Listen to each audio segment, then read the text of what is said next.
Hi everyone, this is Darren from Fast Track Property. I did this video a while back, but after reviewing it, I realized that it has still a lot of applications and very relevant in today's market. So here it goes for you to take a look, for you to plan your real estate cycle or property investment better in Singapore, right? And to really help me out, do hit the like button and subscribe to my channel. Hi, what's up guys? This is Darren from Fast Track Property, where I transform your life and improve your destination, right? Today, I want to speak to you about my own personal portfolio. I think I've done that in the past, and I was telling you that I was going to look into repricing or refinancing my properties this year, all right? So I just want to go through a little bit of what actually happened to my HDB property and in my landed property. So what happens is that I had already repriced my property in my HDB with DBS Bank, okay? And that was in February this year, right? And I could only reprice it actually at 1.83%. Okay, at that time, other banks was offering me something slightly low. I think about 1.80 to 1.81. But because of the time gap where I'm going to be exposed to the maximum, the third tier of interest rates, it didn't really make sense for me to move over to the other competitor banks, is because the 3 months I'm going to incur, it will literally wipe off whatever savings I thought I would actually achieve in the next 2 years. So yes, I am going to pay a higher interest rate on my HDB property, but that's fine because when I reprice a property with them, it actually kicks off right after my lock-in period. Okay, so that's a little bit backstory or understanding about for repricing and refinancing for DBS at that time. When I was looking at it at the time, I think somewhere in September, all right, I was looking for my landed property, and because at the time I didn't really do much in September last year, the rate was still very high at about 1.92% plus minus. It kind of tapered down this year because of the COVID-19 and all the other economies that are not doing very well. And today in March, I have also repriced my property with OCBC. Not repriced, actually refinanced. My present property, my landed property is actually with UOB, but they didn't really give me a very good rate, and I've moved on to OCBC. Now, I wanted to share a little bit with you more about this particular journey, but before I do that, I wanted you to understand how banks look at things and what are the things that you have to prepare yourself if you want to refinance or reprice your property, okay? For number one, if you want to actually reprice, this term is used when you're actually redoing the pricing of interest within the same bank, right? Refinancing means you move from one bank to another bank, and of course,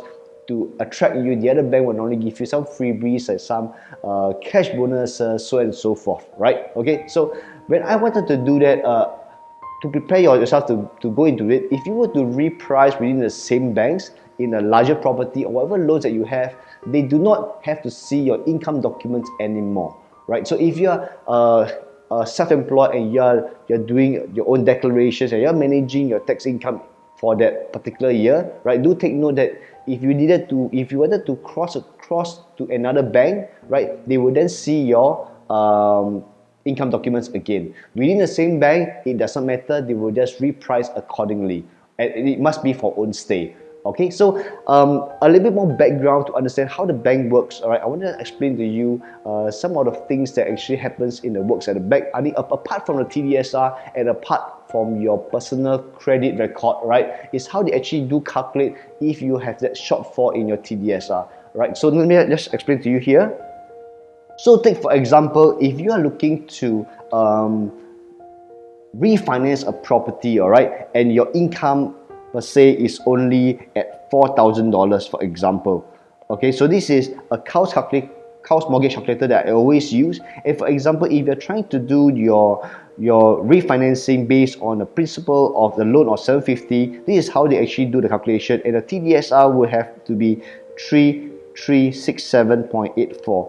This is what is stated here, right? But because on a $4,000 income, this is really not possible, and based on the TDSR, you're only going to have eligible a 60% of this. For example, if you do not have any other monthly debts like car servicing, you could only use a TDSR of 2400, and therefore you realize there is a shortfall over here. Okay, and you are unable to get that loan, and you can only reprice with the same bank and paying at a rate that maybe is not that favorable to you, and you're at your wits end. Okay, so what you can do is that banks take two things. I want to go through understand a little bit, and I want to just share a little bit about private first. Okay, for private, there is two things you can consider. One is called a pledging of funds. Okay, pledge of funds. Right, for pledge of funds, how is the calculation done?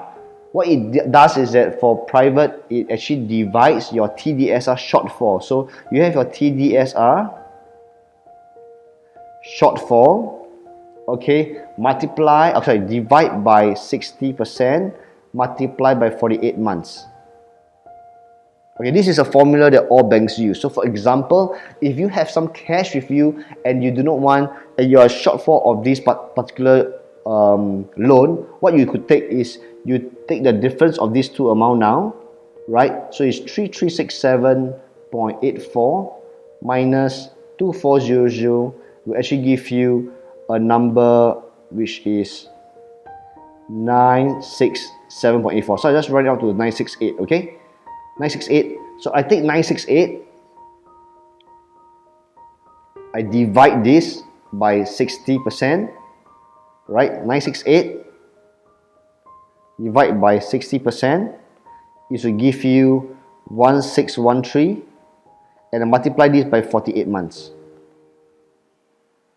So this gives you $77,440. So what does this mean? So now you have a choice. If you have a $77,440, you put this money in the account of the new bank that you want to refinance, to put it there, all right, and they will able to give you the full 750 loan that you want to have, all right. But you have to lock up this amount, 77,440 in the bank for the next 4 years. You cannot withdraw this money, yet you're able to enjoy that loan. Okay, now if you're like me and you really hate to do that, you do not like to have your money stuck inside there, okay, right, there is something called the unpledged of funds. Okay, before I go into that, I'll just go into for how it works actually for the for HDB. So HDB is just the same thing. Let me just take a look here.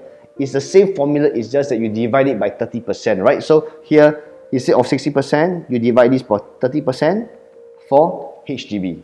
Okay, so now I'll just show you an example how it's going to work, the difference for pledging and unpledged. And unpledged will be a much greater amount. It's a different formula whereby all you have to do is just show that funds to the bank. They say, yes, I have this in the bank account, right? They will grant you that loan, and you do not have to leave that money in the bank anymore. You could take it out to buy another property or other investment that you so wish to have. Okay, so how you're going to do this is, I'll just erase this off, right?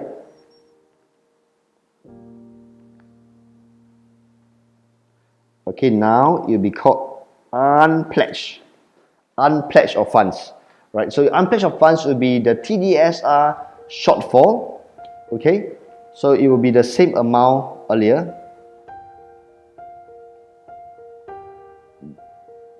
TDSR shortfall, okay, the formula, divide by 60% times 48. After that, you divide this by 30%. All right, so it's a little bit much bigger actually. So what if you do that earlier when we did the shortfall, divide by 60 times 48, you get the same amount here, 77,440, and now you must divide this by 30%.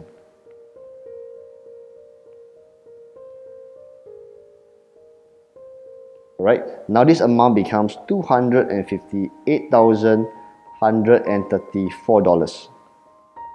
Okay, so this is how you do the reverse calculation, right? So now if you have 259,000, okay, in your bank account under your name, straight to them, and they'll grant you the whole 750, okay, versus what you could get. Let me just calculate. Instead of 750, based on your TDSR of 2400, you're only actually able to only get $535,000 of loan. If you have $238,000 to show them, immediately they will grant you 750. Okay, so I was kind of because once you understand this, you will know what the predicament I'm in, right? So I am refinancing a property which is of a balance loan of about 2.25 million. All right, so to go 2.25 million, as you know, in the past I was paying about close to $10,000, right? So I'll share with you that I have my mortgage for my house of $10,000, but I'm only paying about 35 to 40% of it because the rest are being paid by my tenants, right? So I'm paying maybe about $3,000 plus to $4,000 every month, right? So I didn't like that. I really didn't believe in myself paying more for my property. I wanted to use other people's money to pay for my property, right? So I was telling my wife that we should really refinance and stretch this whole tenure out, okay? So I have more money working for me. So this is how it's going to work out for me. When I spoke to UOB, the short form was great. I have to show funds because I didn't like to have my money stuck in the bank, right? So I had to show funds to get the difference of the TDSR. If not that, I have to have a better reporting on my taxes this year. So it's something that I was speaking to my accountant about, or how much director's fee I'm supposed to get for my wife. So we are able to kind of have more in terms of income for declared this year to get the loan. But then again, I didn't really like to pay so much taxes in the first place. I'd rather put off that amount to my company so that overall my tax rate is marginally lesser, right? So the difference that I was advised by UOB, if I were to refinance with them, and they didn't really give me a really good rate. At the time, they could only offer me, this is late February, I was speaking to them, my lock-in period was actually end of March, right? So they only give me about 1.80 and a fix for 2 years, and I really didn't like it. So, and I had to show them about almost $800,000 in cash to be able to enjoy the difference of the the loan that I'm going to be eligible with for, right? So then I spoke to OCBC, right? So OCBC, because of a huge loan quantum, some things you got to pick up is that they do give us a cash bonus, but that cash bonus, once we kind of negotiated for it, they gave us a $2,500 cash bonus. But this is the kicker, right?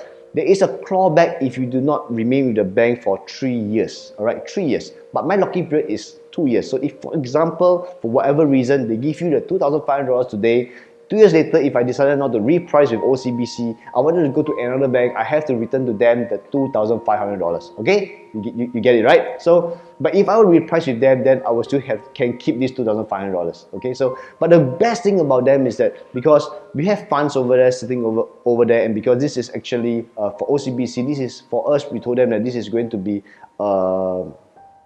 refinance situation. It's for the own stay, and if they need to look at funds, I have some funds there, but not in the type of magnitude that UOB is asking for. And then what can they do for me, all right? And truth be told, I was really surprised when they told me that because this is a homestay, a own stay situation, they could actually write into the management to have a TDSR exemption. All right, and that is exactly what happened. I met them yesterday. We signed the papers for about $2.25 million. Okay, and guess what rate they gave me? They gave me a good rate. I think outside you could only get 1.75, but they could give me at 1.72% for 2 years. All right, in these 2 years, I'm unable to do anything. I did have some comments from my friend and say I should go on a floating rate because the rates are going to come down. Yeah, but unfortunately, right now, if I were to lock in 2 years for a rates, for a floating rate, what happens if, for example, the economy would be better in the next 6 to 9 months, and I cannot control that volatility of my interest rate, right? But it's something which is really small. So what I did is that if you follow my past videos, you knew that I was paying X amount of dollars, $10,000 a month, right? Of which the bulk of it came from my investments, okay? So this is some situation that I will always have in the argument or debate with my mother-in-law, is that he always tell me, son, why must you drag the loan period? Why do you have to do that, right? So let me just explain to you my reason for doing that, because like I told you, I didn't like to use my own money to pay for something. I like to use other people's money, and it really makes sense to me, right? So what I did was that I totally transformed the entire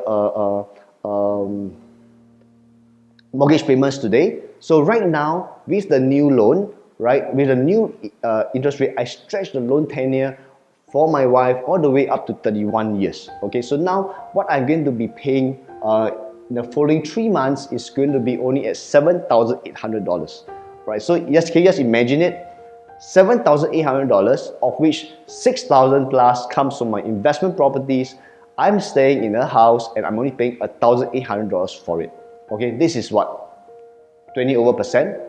Okay, so I brought down my liabilities from 40 plus to 20 plus. Okay, so some of you might argue that no, my liability is still so much. Okay, so let me just show you in the cost calculator how much I'm actually going to pay for interest and the principal. And you realize that majority of the interest plus some of my principal is going to be paid by the tenants and not by me. Okay, so let me just show you a quick one. I just close this off. So if I were to just show you how it works, this is 31 years. Okay, so I'll just share with you what happens is that this is for 31 years. The interest now has changed to 1.72% for the next 2 years, and principal will be about 2.25, right? Alright, so you can see that the amount here I'm going to pay is $7,800 plus minus, alright, for the next 31 years. If you go to the table, you'll realize that this is the schedule of payments, and you know that every year I'm receiving about $72,000 in rentals receivable for my other properties. But the interest for this property I'm paying every year I'm paying $93,000, right? Of which $38,000 is interest, which is effectively being paid by the tenants. Alright, part of my principal is being paid by the tenants. I only have to pay a very small amount using my own money.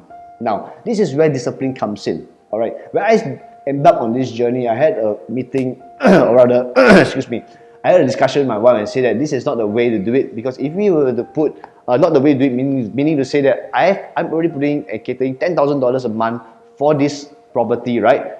And if we bring down that mortgage, alright, it's going to be very tempting because I have a spillover every year of close to $30,000, of which I could use this money and buy her a brand new bag, okay? Or go on the expensive holiday, alright? So I didn't want to do that, and I said that it doesn't make sense. That would be very silly, alright? I believe in fast tracking my property. So this 30K, I will continue to put 10,000 into this account, but I know that now I will have more money spilling over by the end of the year, by the end of 2 years, alright, end of 5 years, altogether I have 30,000 times 5 or $150,000 on top of whatever money I could keep every single year, and I can then look out and buy another property.